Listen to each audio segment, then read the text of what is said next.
بسم الله الرحمن الرحيم. السلام عليكم ورحمة الله وبركاته. رمضان كريم.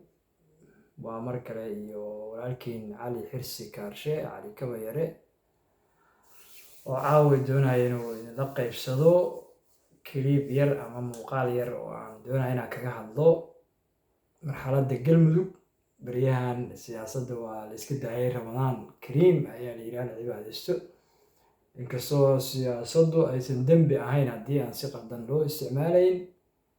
Marka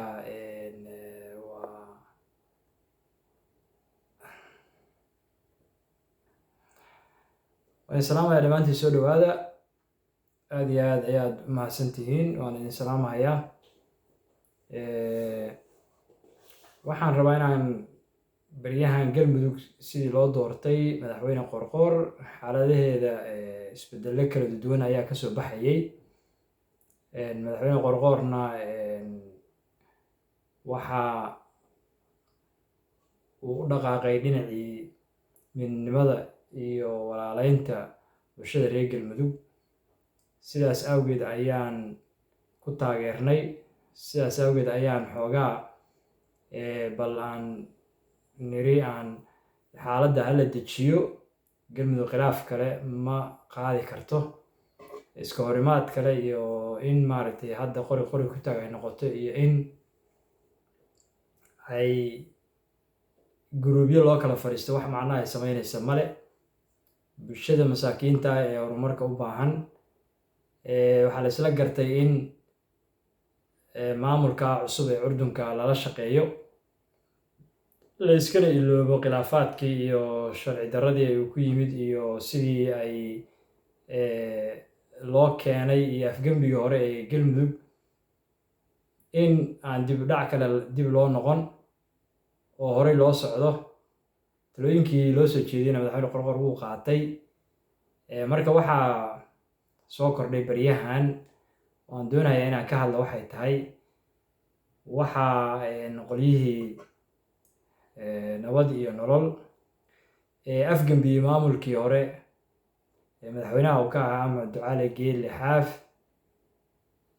khilaafka ka dhex abuuray, qarashaadka badan ku bixiyey, ciidamada kusoo dul dejiyey, oo dib oo qabsaday, oo doorasho aan dadka deegaanka ku qanacsanayn ka sameeyey, oo culimmadii ahlu sunna kula diriray, oo dhiig ku daadiyey.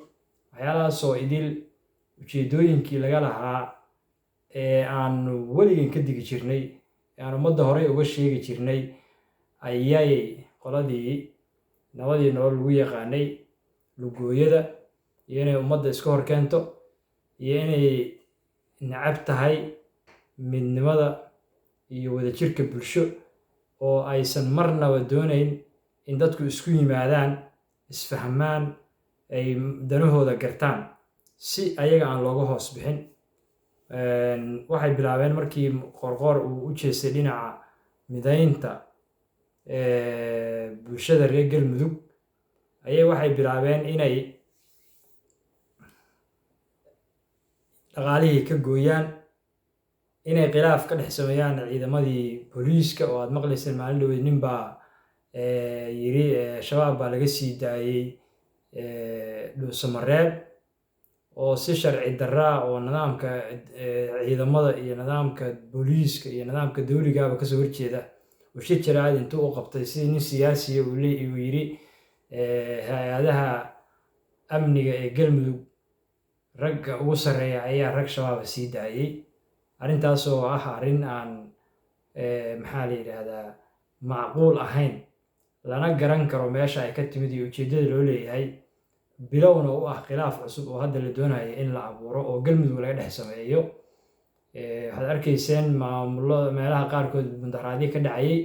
waxyaalahaasoo idil waxaa la doonayaa in madaxweyne qorqor waddadii uu qaatay laga leexiyo, oo midii loo soo idmado markii hore lagu soo heshiiyey ee ahayd inuu meeshaas madaxweyne laga dhigo, isaguna uu ka soo saaro xildhibaano hadhow doorta kheyriye farmaajo wax kale oo horumara iyo midnimo iyo dib u dhis iyo xoreyn dhul la xoreeyo iyo mashaariic la fuliyana uusan shaqo ku lahayn, isaguna madaxweynihiisaas iska ahaado, hadda xoogaa loo tuuro, maxaa la yidhaahdaa, halkaasna uu ku magac u yaal u ahaado. laakiin alxamdulilaahi dabcan wuu gartay isaguna ujeeddada laga leeyahay, wuuna ogaa, oo nin maanta yacni ii sheeg qof maanta nool oo waxgarada oo waayihii jiray u soo joogay oo garanahaya ama fahmahaya qaabka ay nabadii nolol ku dhaqmayso, inaysan qaab dowladnimo ahayn, inaysan qaab dib u dhis ahayn, inaysan qaab nidaam la doonayo ummadda Soomaaliya lagu badbaadiyo uusan ahayn, uu yahay keliya aniga waxa aan rabo aan helo, aniga sidaan doono aan helo, anigu aan madax ahaado, anigu aan xilka ku darsado, anigu aan dib u soo laabto. wax dhaafsiisan oo intaas ka baxsan oo ujeedo laga leeyahay maamulada iyo dalka midna ma jirto.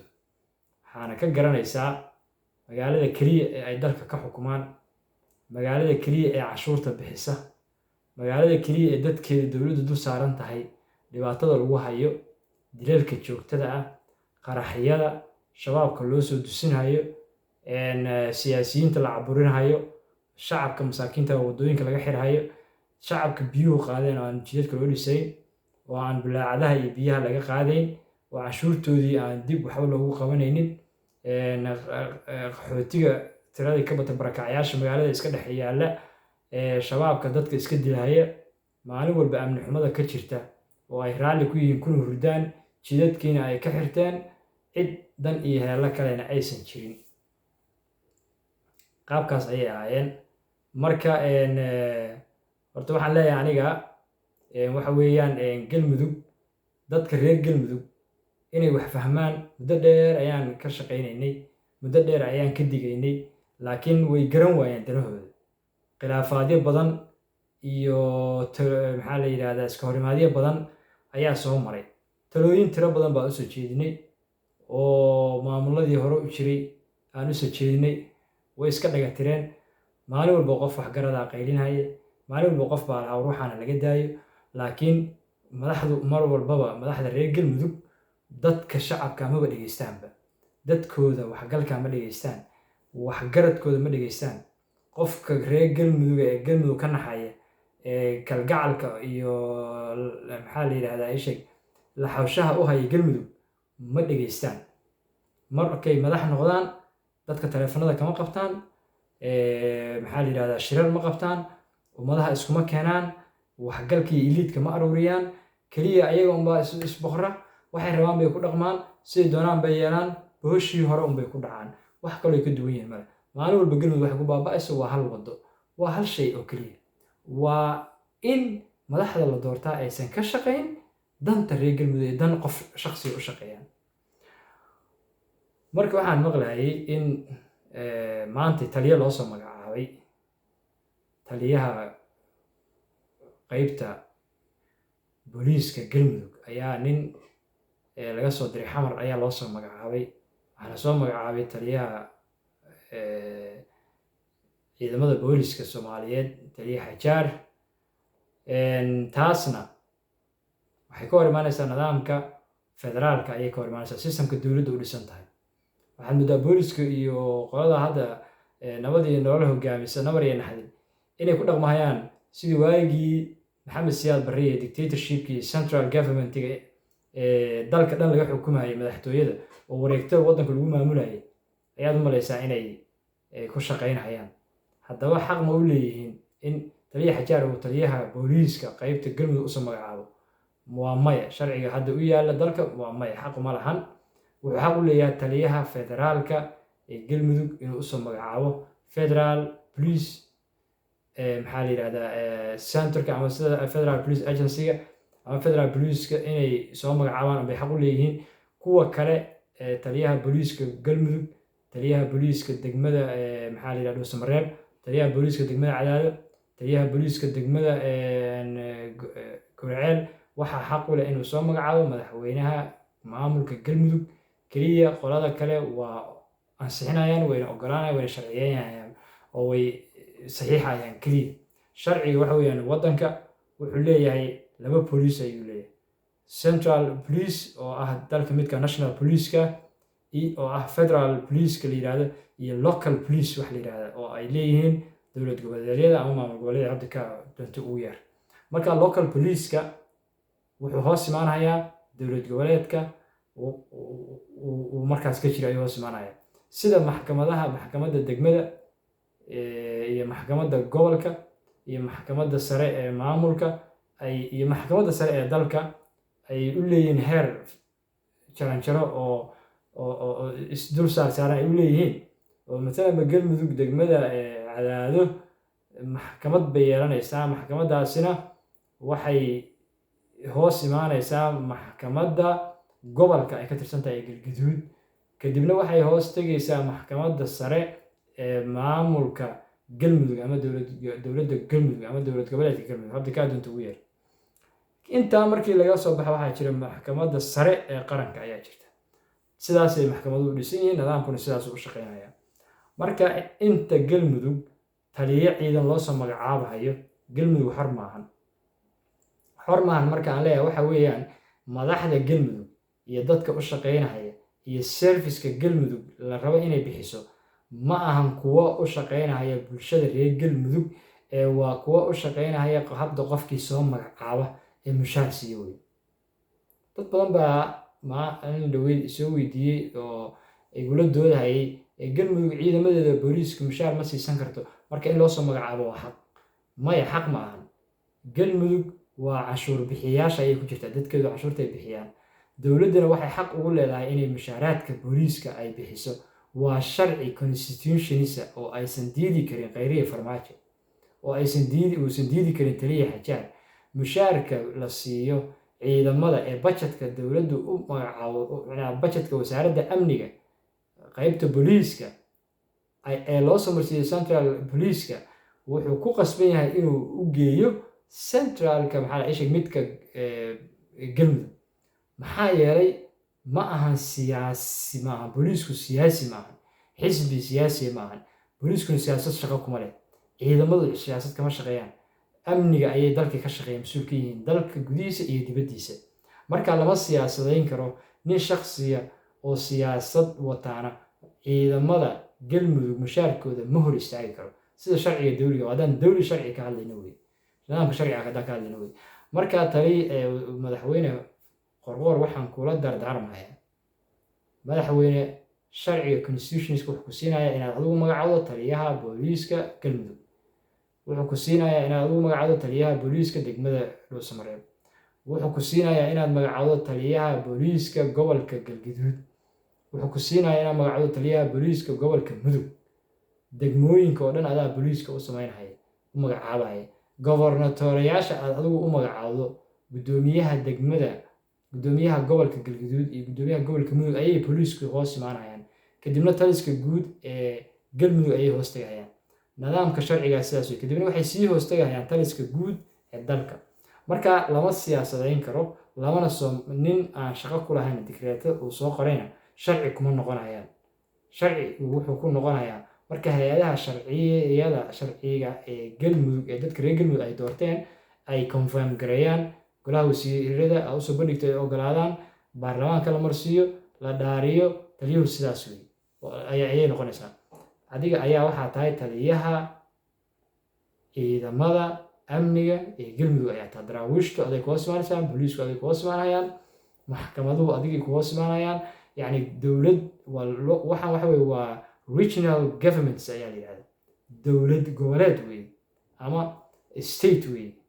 Stateku sharci buu leeyahay, sharcigaasna sharci kale ayuu ka sii sareeya oo ah constitutionka dalka. Waxaasoo dhan ayaa qoraya. Lacagta lagu diiday ee leeyahay shuruudaha lagaaga xiraya sharciyan maaha. Mashaariicda horumarineed laga xanibay sharciyan maaha. Waa sharci darradii lagu hayay maamuladii ka horreeyay. Waa inaynan ka aamusin wey. Waxaad garanaysaa nabar iyo naxdin inaysan xishoon, inaysan dowladnimo iyo nidaam rabin, inaysan la yidhahdaa cidna u naxayn. Lacagihii 7 bilood ka hor loogu soo dhiibay biyo baxadii beledweyne in daraad iyo shalay iyo laysku haystay oo markii idaacadaha laga qayliyey ay kabacdii soo fasaxeen qaar ka mida welina qaar badan ay ku dhiman yihiin. marka waxaan kugula talinayaa inta ciidamo ka amar qaata filla Soomaaliya ay u joogaan dana qaasa magaalada Dhuusamareeb iyo dowlad goboleedka Galmudug xor noqon mayso, siyaasad adigu aad leedahana kuma shaqaynayso, dadka deegaankana horumar iyo barwaaqo midna ma gaarayaan. maxaa yeelay qofkan halkan jooga ee boliiska lagu talagalay amniga ka shaqeeya uma jooga inuu dana dalka Galmudug ka shaqeeyo, wuxuu u joogaa danaha shakhsiga mushaarka u soo dira ee iskaga dhigaya inuu asagu leeyahay mushaarku khayre farmaajo jeebkooda iyo farmaajo kama yimaado. mushaarku waa cashuurtii ummadda Soomaaliyeed iyo waxa dowladda Soomaaliyeed magaceeda lagu helo. marka waa inaad hadashaa oo idaacadaha la hadashaa oo aadan cidna ugu jixin. waxa ka shaqaynaysaa waa maamul, waxa ka shaqaynaysaa waa siyaasad, waxa ka shaqaynaysaa waa mas'uuliyad weeye. mas'uuliyadda qaranka ee aad qaybta ka haysid waa inaad qaybtaada uga shaqaysaa. hadday diidaan oo ay yiraahdaan lacagta ma bixinayno, de sharci baa jira. markaa sharci caalamiyaa jira, sharci waxaa jira dalku leeyahay inta uu jiraa. ummadda iskugu yeer reer Galmudug waxaa jira war anaga dhaqaalihii aanu xaqa u lahayn waana loo diiday. markaas way tashanayaan, dadku caqli bay leeyihiin, ayagaa ka tashanaya wixii ay samayn lahaayeen. marka ciidamada jooga Dhuusamareeb ee ay keeneen nabar iyo naxdinabadii nolol keeneen waa in xamar lagu celiyaa, meesha laga keena lagu celiyaa. ciidamo Galmudug ay leedahay oo reer Galmuduga oo adiga amarkaa qaadanaya, oo wasaaradda amniga amarkeeda qaadanaya, oo taliyaha adigu magacooda amarkiisa qaadanaya, oo deegaanka u dhashay, oo deegaanka ka shaqaynaya waa inay joogaan Galmudug. ciidamada dowladda hoostaga ama 21aad ha ahaadaan ama maxaa la yidhahdaa federal police ha ahaadaan, waa inay magaalada banaankeeda degaan, waa inay haddii ilaahay ku la shaqeeyaan kuwan gobolka amniga kala shaqeeyaan, difaaca dalka kala shaqeeyaan, amni sugista xuduudaha kala shaqeeyaan. maxaa la yidhahdaa markii adigu aad wixii looga baahdo dalka qaranka u baahdo, hadday dowlad goboleed tahay iyo hadday dowlad dhexataaba, waa inay ka qabtaan dalka amnigiisa, siyaasaddana ay faraha kala baxaan. marka waxa weeyaan horta taas ogow. qodobkaas waa qodob koowaad. qodobka kale ee labaad wuxuu yahay ahlu sunna wal jamaaca waa in lala heshiiyaa oo aad la heshiisaan, oo ay weli waxbay tabanahayaan. waa in mar kale loo yeeraa, dowladda wax laga siiyaa, taliyaasha ciidamada wax laga siiyaa. haddii maxaa la yidhahdaa nin aad cayrisida gurigii ka saartid, halkaas bannaanka uu dhagax la taagan yahay, dhibaato kale waxay noqonaysaa oo maxaa la yidhahdaa adiga kugu taagan. mustaqbalkana waxaa laga yaabaa beri in adinka laydin adeegsado iyo burburinta Galmudug sidii markii horeba loogu adeegsaday. kala jabnaantu meesha ay kasoo gelayso, meeshii ay maaragtay ishag cadowgu meeshuu kasoo dhici karo waa in la awdaa oo la xanibaa, in la sameeyo wey. midaas weeye. wax kale oo aan kugula dardaarmahayaa talooyinka horta inaa halkaan idiin soo marno meediyaha adinka u sababta dadka taleefanadana kama qabataan, lamana maxaa la yidhahdaa ishag meel tala wadaagna noomiina samayn. maxaa la yidhahdaa ummadiina waxa socda uma sheegaysaan. waxa weeyaan adinka unbaa iswaraysa guryaha isku soo xirteen. dee markaa inaan meediyaha idiin marino oo idiin soo gudbino danta ayaa nagu qasbaysa. maxaa yeele wax deegaan ka soo anagu kama aamusi karno. lex jeclaa naga haysa, waa dadkayagii, waa deegaankeenii. waxaan rabnaa deegaan nabada oo xora oo aan dhibaato iyo problem ka jirin, oo aan iska qabsi siyaasadeed oo dambe uusan ka jirin, oo ay maxaa la yidhahdaa amni iyo nabad iyo degenaansho iyo midnimo lagu wada noolaanahay. kaas ayaan doonaynaa anagu, ma doonayno mar kale inaan khilaaf kale dib ugu laabano. that's why aan chance kuu siinaynaa in aan kula shaqayno, in talo kuusoo gudbino ilaa iyo inta aad wax ka hagaajinaysid oo aad tabartaadu tahay oo awooddaadu ay tahay, si wax un lagaaga dhaxlo hadhowna qolada kale ay sii wadato. marka waxaan kaloo kugu dari lahaa mudane madaxweyne adoo garanaya in aad bilowdaan canshuur aruurin, inaad bilowdaan in hay-adihii cadaaladda la dhiso. boliis hadda haddii lasoo magacaabo, boliisku muxuu qabanaya? boliisku hadduu qof dembiga soo qabto 4 ilaa 9 sac ka badan ma hayn karo, waa inuu maxkamad geeyaa. maxkamaddu hadday qofkii baarto, dembi baaristii soo baarto, oo qofkii dembiga lagu helo waa in la helaa xabsi lagu xiro in la helo wey xabsiga qofka marka lagu xiro qofka xaq uu yeelanaya xanaan uu yeelanaya waa in meel lagu xanaaneeyo la helaa oo asluube iyo dhaqan celin loogu sameeyo haddii uu waajibaad kale lagu gudahayana ama maaragtay uu dad dilay ama xabsi dheer lagu xukumo ama maxaa la yidhahdaa casaare lagu xukumo intaba waa inuu helaa meel xabsiga waa inay heshaa oo dadka lagu dhaqan celiyo waa inay heshaa marka dhibaatadu marka waxay ka imaanaysaa waxaa la rabaa in maxkamad aad dhistaan hay-adihii maxkamadda waa inay dhistaan wasiirka cadaaladda la magacaabay waa in la sameeyaa maxkamadihii degmooyinka waa in la sameeyaa maxkamadihii gobolka waa in la sameeyaa maxkamadii galmudug intaasna waa in la magacaabaa hay-adaha dowliga institutionska meesha ay ka dhismayaan wey shaqada ugu horeysa ay qabanaysa waa in ay taas ahaataa markii maxkamad la helo booliiska la helo xabsigii la helo waxaa ku xiga in la helo hay-addii canshuurta aruurinaysay oo dadku iyo dowladdu ay income yeelato income inay yeelato ee canshuurta la mideeyo collective tax waa in la sameeyaa taxiga la aruurshaa hadday aeroport tahay haddii ay tahay deked la dhisay haddii ay tahay jid iyo baabuur canshuur laga qaaday hadday taariga tahay hadday leysimo tahay hadday meherado tahay hadday dhul tahay hadday beero tahay hadday shaqaale canshuur laga qaadaya ay tahay waxaasoo dhan waa in la sameeyaa canshuur iyo income markii la helo oo bangi la sameeyo oo danaab dowliya la dhiso waa in bangi la abuuraa lacagta lagu aruursho canshuuraadka la isku keenaa canshuuraadka marka dadka dhulka galmudug dhul weyn magaalooyin badan buu leeyahay meherado badan baa ka socda ganacsiyo waaweyn baa ka socda maaha dhulaan waxba lahayn maaha meel bannaan maaha meel bannaanna dad baa degan dadku ganacsi bay sameeyaan baabuur bay wataan maxaa la yidhahdaa ishag iskuulley dhigtaan waxay weeyaan jaamacadaha ka furan waxyaalahaas oo dhan waxaa la doonayaa in nidaam loo sameeyo canshuur la helo oo wax la sameeyo haba yaraata ama ha weynaato waxa weeyaan lacag aad iyo aad u tiro badan ayaa maxaa la yidhahdaa meeshaas ku jirta isbaarooyinkan ciyaalku dhigtayna meel bayaalana laga qaadaa oo boliis loo sameeyaa waddooyinka ilaaliya dadka safarka ilaaliya hantidooda ilaaliya sharaftooda ilaaliya karaamadooda ilaaliya xuquuqdooda iyo xoolahoodaba ilaaliya intaas in la sameeyo wey marka waxa weeyaan waa in labadaas qodob ayaa muhiima oo aan caawa usoo galay oo ah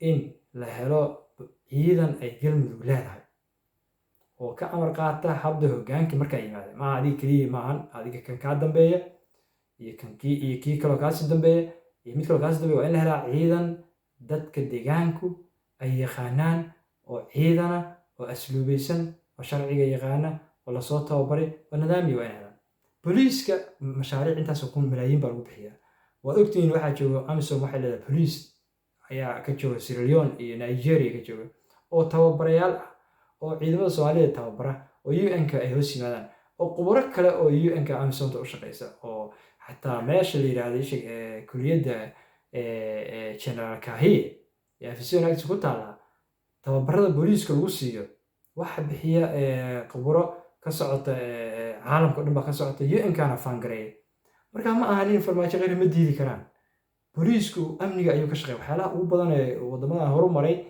ee caalamka ay taageeraan waxaa ka mid ah booliiska iyo maxkamadaha ya jurisdictionka iyo waxaa ka mid ah iyo security-ga ayaa ka mid ah waxyaalaha aadka loo maxaa meesha hadis amni lahayn maxaa la yidhahdaa ma lahan nolol ma jirto haddaan booliis jirin musuqmaasuq baa jiraya dil baa dhacaya waa la ishandadaya wax walbaa la sameynaya marka waa in la helaa meel ay amni iyo boliis iyo kadambeyn ka jirtaan law and order waxaa la yidhahda yacni sharci iyo qolo fulisa oo boliisku sharcigu ilaaliyaayo fuliyaayo dadku soo qabta marka ramadaan kariim ayaan idin leeyahay waan idin salaamayaa waa anigoo cali xirsi kaasha cali kabayaro ku magac dheer oo talooyinkaas jecel inay gaaraan madaxda sare waana hubaa inay gaari doonaan biidni illaah marka amniga aad buu muhiim u yahay wuxuu kaloo muhiima waxa weeyaan amni adinka idin hoos yimaada ayaa muhiim ah weye ciidamadan dhuusamareeb dhoon waa in laga qaadaa meesha ay ku noqdaan xamar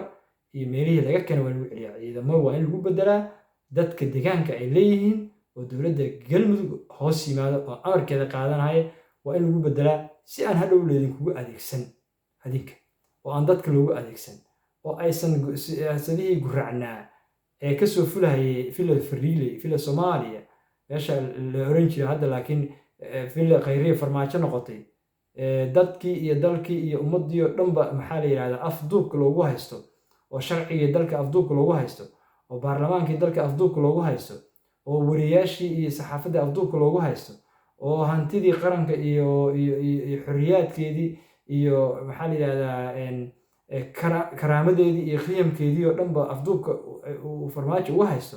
waxa weeyaan meeshaas amarada kasoo fulaya amaro la mahadiye oo wanaagsan maahan. waadna taqaanaayo ka mid baad ahayd mudane qorqor, aqoon iyo wada shaqaynba waad nooga badan tahay. laakiin adinka dagaalka aad ku jirtaan, qofku markuu dagaalka ku jiro oo dagaalamahayo oo qofka ishirdinayaan ama isfeerayaan ama maaragtay ay legdamayaan, qofka kale oo banaanka fiirsana wuxuu leeyahay war lugta ku dhig, war jilaafo dhig, war sabaaxad sii, war qanaf ku qabo. waayo waa u jeedaa qof meesha u leeyahay, laakiin adinku difaac baa ku jirtiin. marka ma ahan markastana in eventiska iyo dhacdooyinka lagu mashquule, waxaa muhiim ah in shaqo lagu muhiimo. adigu waa inaad shaqo jeexataa oo shaqadaada aad samaysataa, jadwal yeelataa, wax qabataa. baarlamaanku intaa ma fadhiisan, golihii wasiirada intaa lama dhaarin, maxaa la yidhahdaa lama ansixin. waxyaalahaas waxa weye dib dhac weyn weye.